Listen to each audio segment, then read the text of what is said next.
As Glenn said, I came here a few years ago to explain how we were setting up Crossrail and how we intended to go forward on our NEC and run the contracts.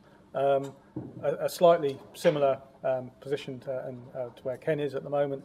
The presentation we gave was not nearly as slick as Ken's, I would add. I promised I'd come back towards the end of the programme and give an update on how things have gone. And now, with about 85% of our works complete, it seemed like a good time to reflect upon the NEC contract and to feedback some of the things we've learned along the way.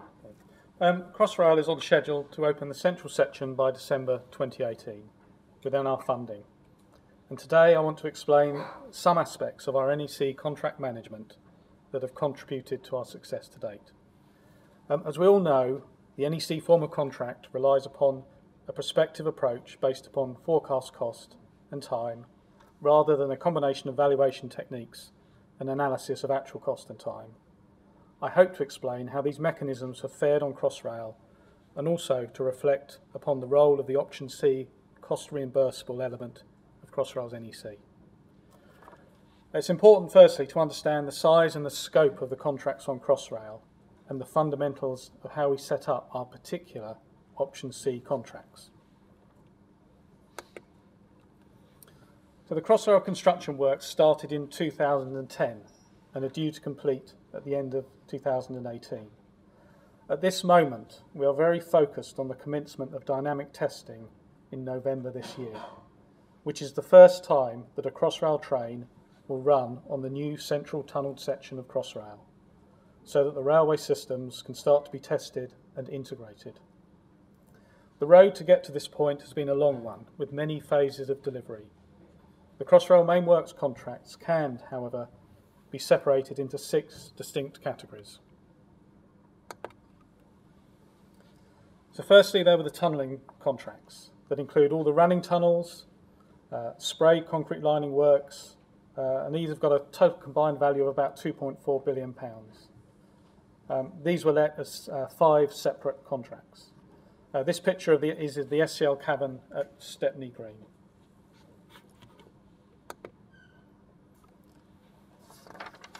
There are a number of general civils contracts. They include many of the portals, shafts, marine transport of excavated material, depots and sidings. These were let under 11 separate contracts with a combined value of about 600 million.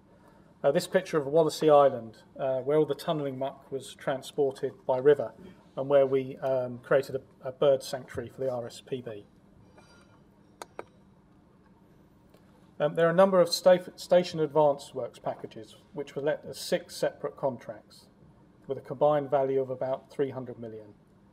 These mainly comprise piling and diaphragm wall station boxes that have an interface with tunnelling and therefore needed to be constructed ahead of the tunnels and main stations. This picture is of Moorgate Shaft, which at 40 metres deep is the deepest part of Crossrail, and this is an enormous construction when you see it in real life. The station construction and fit out, which were let under 8 separate contracts with a combined value of about 2.3 billion. This picture is of the escalators at Dean Street, at the Dean Street end of Tottenham Court Road Station. And finally, our systems contracts, including track, ventilation, power, signalling, communications, the platform doors, which were let under 6 contracts with a combined value of about 900 million. This picture is the track being installed at Fisher Street crossover shaft, which is between Tottenham Court Road and Farringdon.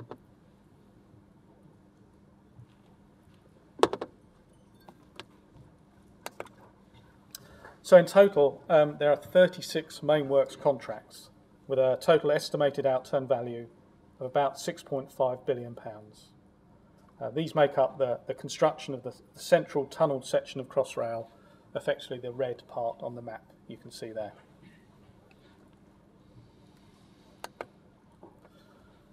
So at any typical station site, as shown on this slide, there are about 8 separate main contractors who will have possession of a major section of the site at differing times.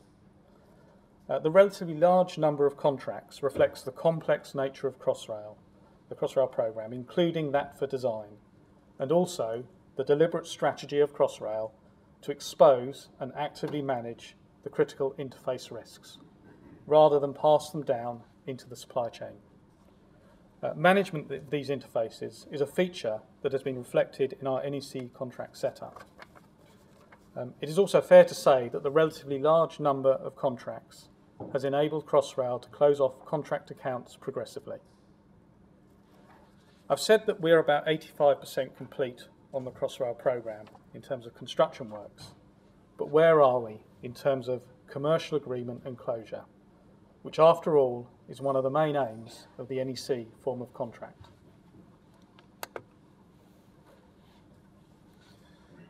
So, all contracts that have reached completion have a formal final account settlement.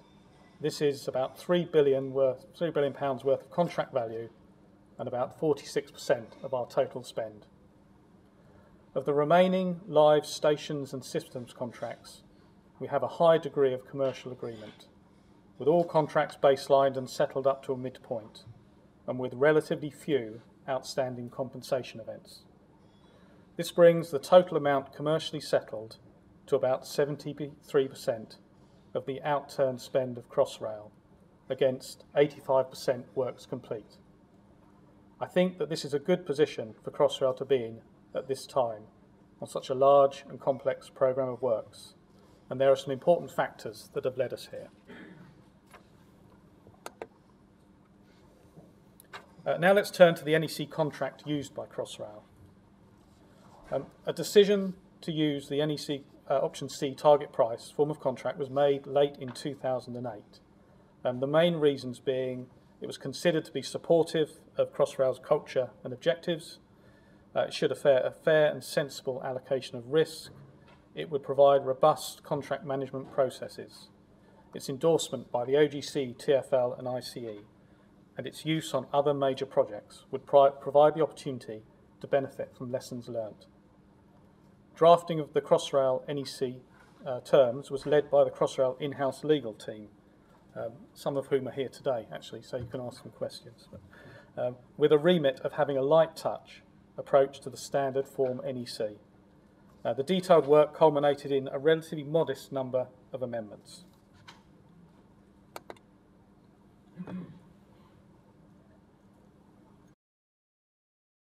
So from a client's perspective, the three most important contract mechanisms that drive commercial management and cost control under an Option C target cost contract are the pain gain bandings, the approach to disallowed cost and completion dates. And I want to explain Crossrail's approach to each of these. There are many arguments for and against the multitude of differing pain gain shares that have been used under Option C target cost arrangements.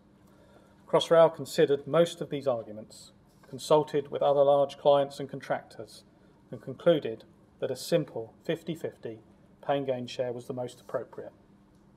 No bandings were adopted, and pain gain are both uncapped. The most compelling reasons for using 50-50 are that it is fair and balanced between employer and contractor, and is simple to understand. In real life, Option C can become incredibly complex, and therefore the easier and more intuitive it is to understand, the better. A potential downside of this simple 50-50 approach is that it is quite commercially hard, and can therefore drive commercial behaviour, especially when combined with the fact that Crossrail do not pay fee on costs over target. Crossrail also amended the standard NEC, as many clients do, to allow pain share to be deducted progressively before completion.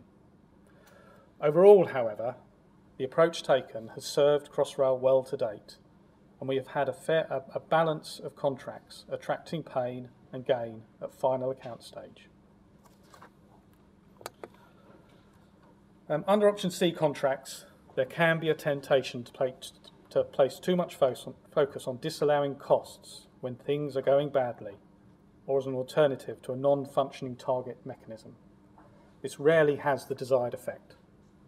Crossrail left the standard NEC disallowed cost and schedule of cost components largely unchanged, The most significant addition was to tweak some heads of disallowed costs to encourage the reporting of defects, and therefore a defect-free job at the end at completion. Whilst the NEC encourages timely settlement of target cost issues, it does not encourage timely settlement of defined and disallowed costs to the same extent, which seems slightly at odds to its aims. Crossrail therefore adopted a deliberate policy of auditing costs contemporaneously and openly so that problems are not stored away, and of reaching firm agreement to cost at significant points through the course of the contract. This is an approach that has obviously now been taken by the new NEC4. So with so many interfaces between contracts, it's essential that contractors achieve interface milestones on time. To embed this into the contracts, Crossrail has extensively used key dates and sectional completion dates with appropriate damages across all contracts. As time has progressed and key program drivers have emerged, this liability regime has been supplemented with program-driven incentive mechanisms. So there's not time today to go into the more detailed aspects of Crossrail's NEC drafting, but with the ICE, we will shortly be publishing a learning legacy paper that covers items such as compensation events, payment and retention, liability caps, security, PCGs and bonds, and dispute resolution. One of the aspects I would like to mention, because it generates quite a bit of interest, is Crossrail's use of project bank accounts. These were put in place as part of our approach to fair payment of the supply chain. The idea is that by making contractors hold the cash in a separate account, they have no interest in delaying payment to subcontractors. Main contractors don't really like project bank accounts as it limits their use of cash flow. On Crossrail, the supply chain is generally unaware of the arrangements, and whether they actually see any difference in the speed of payments is unproven. It could be that other factors around account management play a much more important role. Another fairly unique approach Crossrail took was to not have any retention at main contractor level, although main contractors have usually held retention on subcontractors. This was obviously welcomed by contractors, although we have reflected on this as time has progressed and where possible have put in place other encouragement for contractors to fully complete works and especially to submit final documentation that is critical for our assurance needs.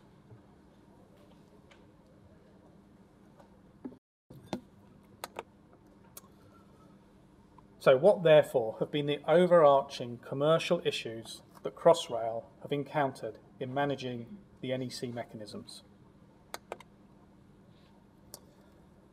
One of the cornerstones of the NEC approach that Crossrail fully embraced is that of assessing compensation events prospectively at the time of the event based upon forecast cost, as opposed to a traditional contract approach relying on valuation methods and analysis of actual costs after the event. Our processes, systems and reporting encourage a prospective approach, and we expect our project managers to manage change proactively. Across our 36 major contracts, we have had in excess of 26,000 compensation events. Our experience shows that it is usually possible to assess change in this way, but only if you have a willing and performing contractor and a capable project manager. The good intentions of the NEC contract can still be frustrated by a contractor who does not commit to a prospective approach or a project manager who does not independently make assessments. In a complex environment, it is still counterintuitive to most people to try and forecast the effect of events, when they can just wait and see how things unfold. A change of mindset is needed. We've also found, however, that a normal quotation and assessment approach does have its breaking point when faced with an excessively large number of significant compensation events. To do a reliable prospective assessment requires a contractor who is confident of their own future performance and is able to program and assess this. To make the compensation event process work requires a strong project manager with a highly competent commercial team who are willing to be flexible in their approach and to lead the contractor through the process. Contractors can be wary of underassessing and project managers of overassessing. If agreement is to be reached, both need to be committed, flexible, and willing to see each other's perspective. What also is usually required are skilled estimators, unfortunately something that is increasingly in short supply, especially as working practices rely less on such skills. Where a contractor relies on a subcontracted delivery model, there does seem to be a reduced ability to plan and forecast events. If clients and contractors are to rely upon a prospective forecasting model, then they need to invest in estimators who can reliably forecast.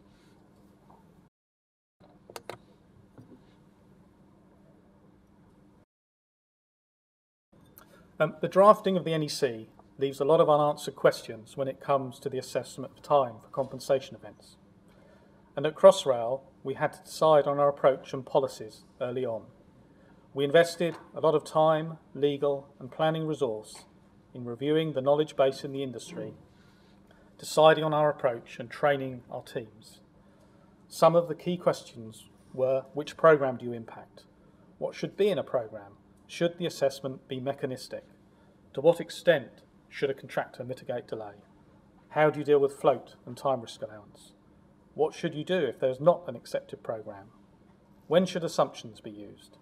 To what extent should you take into account actual events? I don't have time today to go into how we answer these questions, nor are some of the answers straightforward.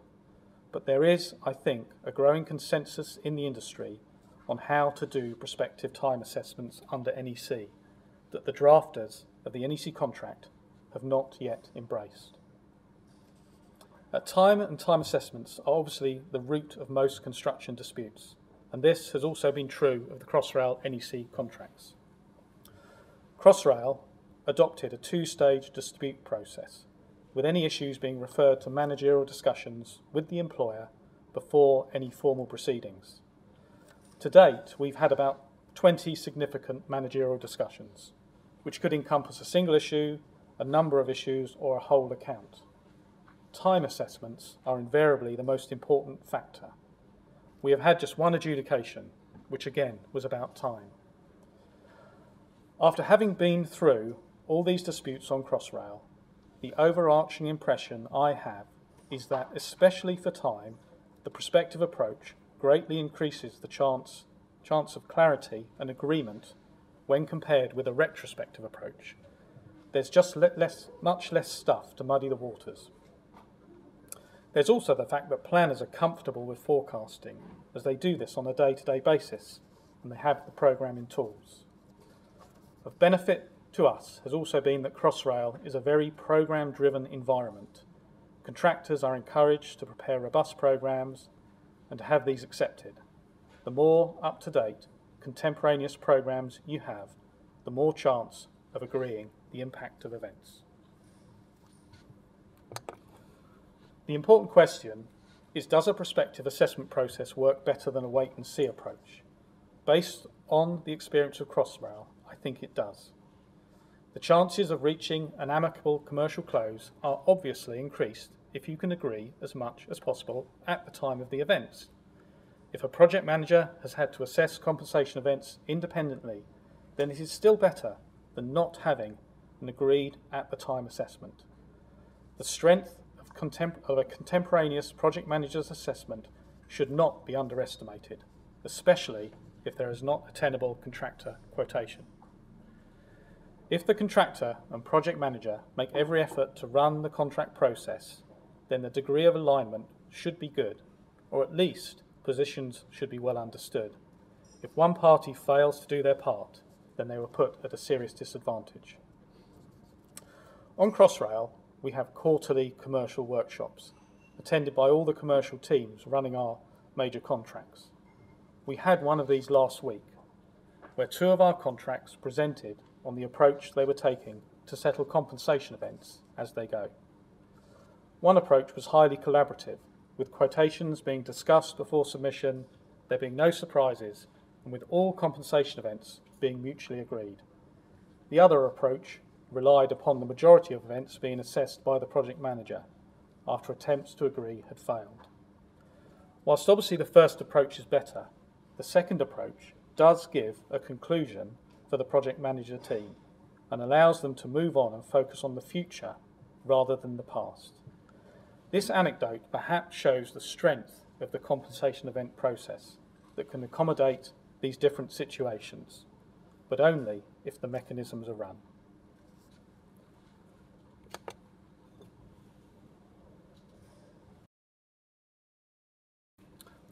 Cost and disallowed cost does sometimes feel like the poor relation of target in the NEC drafting.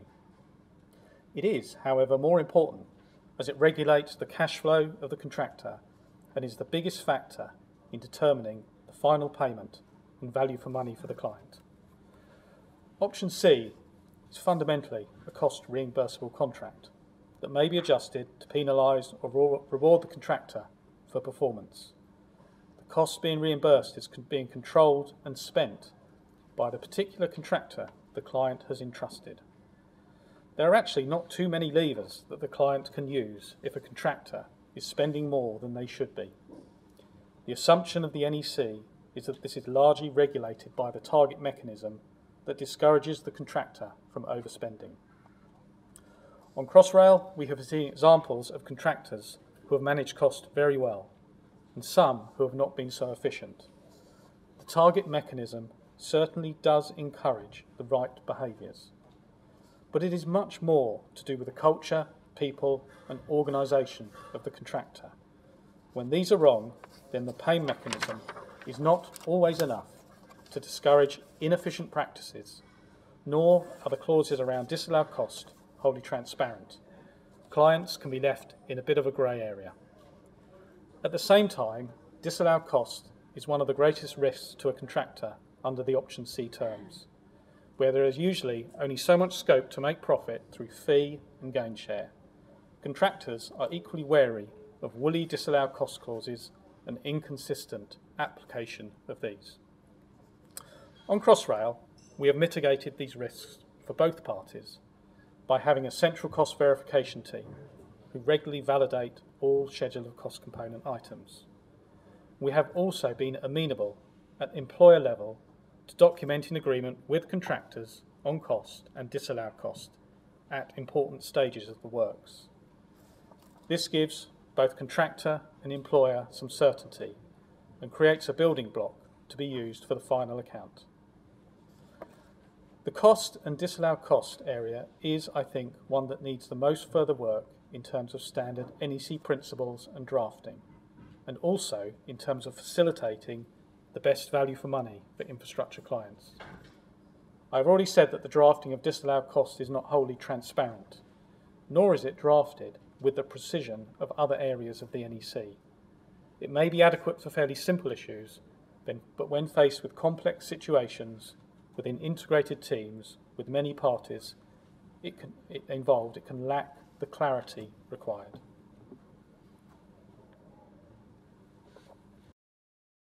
Subcontractor accounts often make up a large part of contractors' costs, and on Crossrail these have usually been let as Option A NEC contracts. Typically, one of our major contracts will have in excess of 200 or even 300, sometimes 300 subcontracts. Our experience is that we do not always see the type of diligence that we expect and apply to our main contracts being applied to the subcontracts. There is still very much the temptation to leave the subcontract accounts for a final account discussion.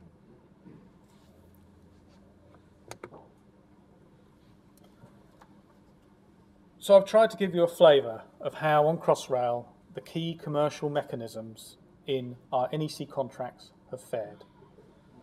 There is no doubt that the NEC Option C contract gives a better delivery model for major infrastructure programmes than alternative contract approaches. Crossrail have tried to build on the successful use of NEC on other major programmes like CTRL, the Olympics and the East London Line. The lessons we have learnt are in turn being used on new programmes such as HS2, Thames Tideway and maybe Crossrail 2. I suspect that quite a big part of that success is because of the Option C cost reimbursable nature of the contracts rather than the NEC prospective approach, although although that also plays its part. Having true visibility of costs through the duration of the works allows for an informed dialogue to be had and for difficult commercial situations to be confronted early on. Ultimately, the commercial elements used by the Option C contract create a good platform from which to agree a final account and appropriate return with the contractor based upon the merits of any arguments and performance. The final point I would like to make is one around value for money.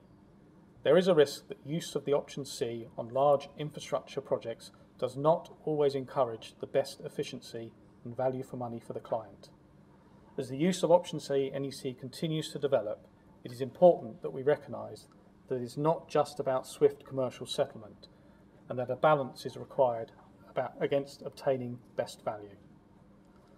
I hope you found that interesting, and I'm very happy to answer any questions. There's so many questions. I thought there would be. One of them, did you have your turn, Richard? Did you have your turn? One of them was you said you expose the interface between the different contractors and then you use the NEC to manage them, but you didn't say how you use the NEC to manage them. Could you elaborate? Well, I think that the point about having key dates with damages, pointing out, the key dates when people need access to rooms, access to platforms, all those sorts of things. So I think by splitting the program into 36 different contracts, you automatically create interfaces between contractors. I mean, of course, there's all the practical things that you have, interface control documents, workshops, programs, planning, all that sort of stuff goes on behind the scenes. To the key contractual mechanisms around key dates and incentives as well. So what incentives have you put on them? Positives? You mentioned positive incentives as well? Yeah. So as we've gone through the programme, there have been a number of incentives around hitting milestone dates that we've used. And that's been quite a successful mechanism. I suppose it's a very similar question because firstly, thank you for the detail. It's quite good to get into some of the detail on an NEC presentation like this as to what you've actually been doing. Yeah. And my question is the same thing. You said you're using key dates. Real detail. Most people in the room will know that key dates are subject to unliquidated project manager assessed damage. Did you put in a Z clause to pre-liquidate those damages? Yes, we did. That's what I thought was coming. That's good to know. Yeah, we did. The other thing was a positive comment, your comment about 50-50 being the sort of common number, but you made the point that 50 pain is serious pain. Yes. And a lot of people throw this 50-50 around without really realising that a contractor can wipe out any profit on a job very, very quickly when they go over. That's right. At 50-50 pain. Yeah. And at the same time, a lesson learned from other programs is, you can end up in a situation where it doesn't hurt. Yeah. If you get the setup wrong, and that creates, the wrong commercial behaviours as well. Yeah. It's very hard to get that balance right. Yeah. I think on key dates now, there's some clients, the likes of Crossrail, HS2 have done as well, where some of the key dates, not all, they bring things what they are. I know there's debate in the group about, okay, is that right or wrong? I said from my perspective, I think it's wrong. There's a question about legally, okay, how does that work? But I think at least the client understands their liability. The big scary thing with key dates is that you don't know what that cost is going to be. And it could be negligible or it could be significant. So, Richard at the back, was it? I think, just going on about managing interfaces. One of the changes to the NEC was that project manager could assess acceleration if it wasn't agreed. Was that ever used? A couple of times, a few times, yeah. You mean on our contracts, on our Crossrail contracts? Yeah, a few times. Has been. And did they lead to adjudications or? No. No, they've usually been. I mean, the reality is with acceleration, you have to have your contractor on board. They're constructing it. They have to be amicable to it. You can't just instruct a contractor to double shift or to change their method of working. That's right. So whilst they can instruct it for anything that, apart from the most simple thing, because you have to instruct. It's no use just instructing hit that date. You've got to instruct practical measures. I think obviously, for the room, we all know that acceleration generally can't be imposed upon a contractor. So that's a deviation away from NEC philosophy, which doesn't make it wrong. understanding and do a measure response. If you change any concept like that, basically altered risk, and obviously if the compensation then is agreed rapidly, then it's not an issue, but obviously there's a risk at the moment. Yeah, thanks for the great talk. Very interesting to hear some of the detail around the programming techniques, and I'd love to hear a bit more about how you perhaps documented those principles formally in a tool, or whether they developed through the contract and kind of protocol development. I sense that might be a bigger discussion than you pointed out. So just a quicker question though, which was, how prevalent did you use, how prevalent was it that you based assessments of compensation events by agreement on rates and prices versus full defined cost breakdown? So the ability to agree compensation assessments based on prices and rates already in the contract? Or maybe in the Yeah, not much. I mean, to be honest, we haven't got many. You mean like CD contract data part 2 rates, things like that? Yeah, there's not a vast amount of those. And to be honest, I'm not a fan of them, because you can get, especially with the way the procurement process works, you can get stuck with some silly numbers in the CD2 rates that. I think Ben's talking about the alternative of using agreed rates and prices rather than defined costs. Right, generally it's all been on forecast for defined costs. So hence the importance of estimators and having that Yes. skill base. Yes. Where are they? Yeah, retiring. Take one more, Neil.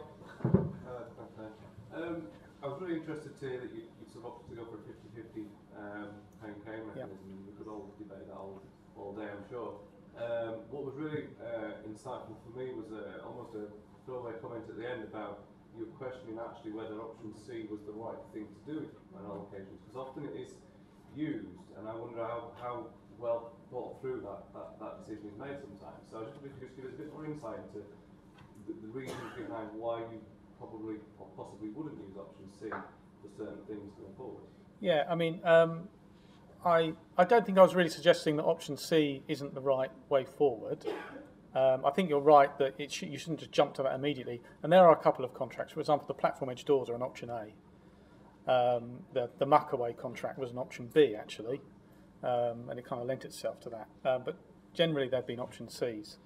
I think what I was really getting at was we mustn't miss the point that somehow we've got to be thinking about how do we get the best efficiency out of the industry, which is about cost. It's about reducing the overall cost base, having a focus on that.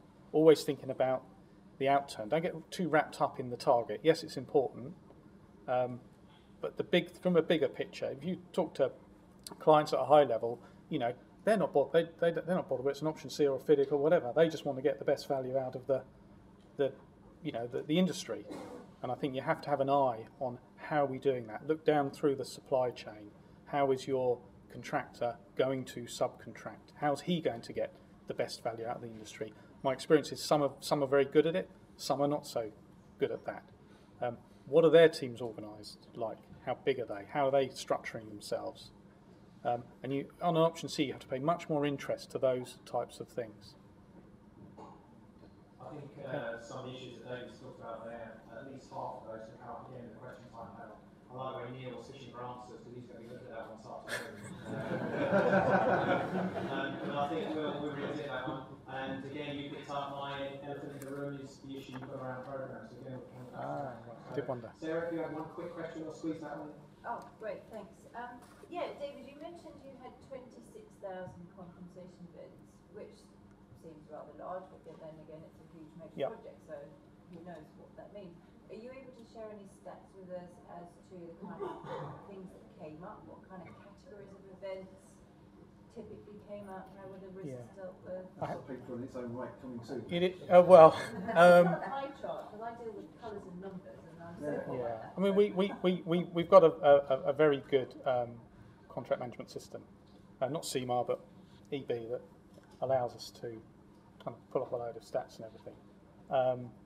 We haven't actually done that exercise in any great detail at the moment. We could do. But you know what? It'll probably be the things that you expect it to be. Changes to the works information, delay, late access, those sorts of things. I imagine. But at some point we need to do that. There's a big learning legacy piece being done on Crossrail. It's quite difficult because we're trying to finish the job off and do some learning legacy. And I think probably our program controls people will be doing something along those lines. Okay, we're really interested Yeah. to share that at some stage. Yeah. Okay, you show your appreciation, David.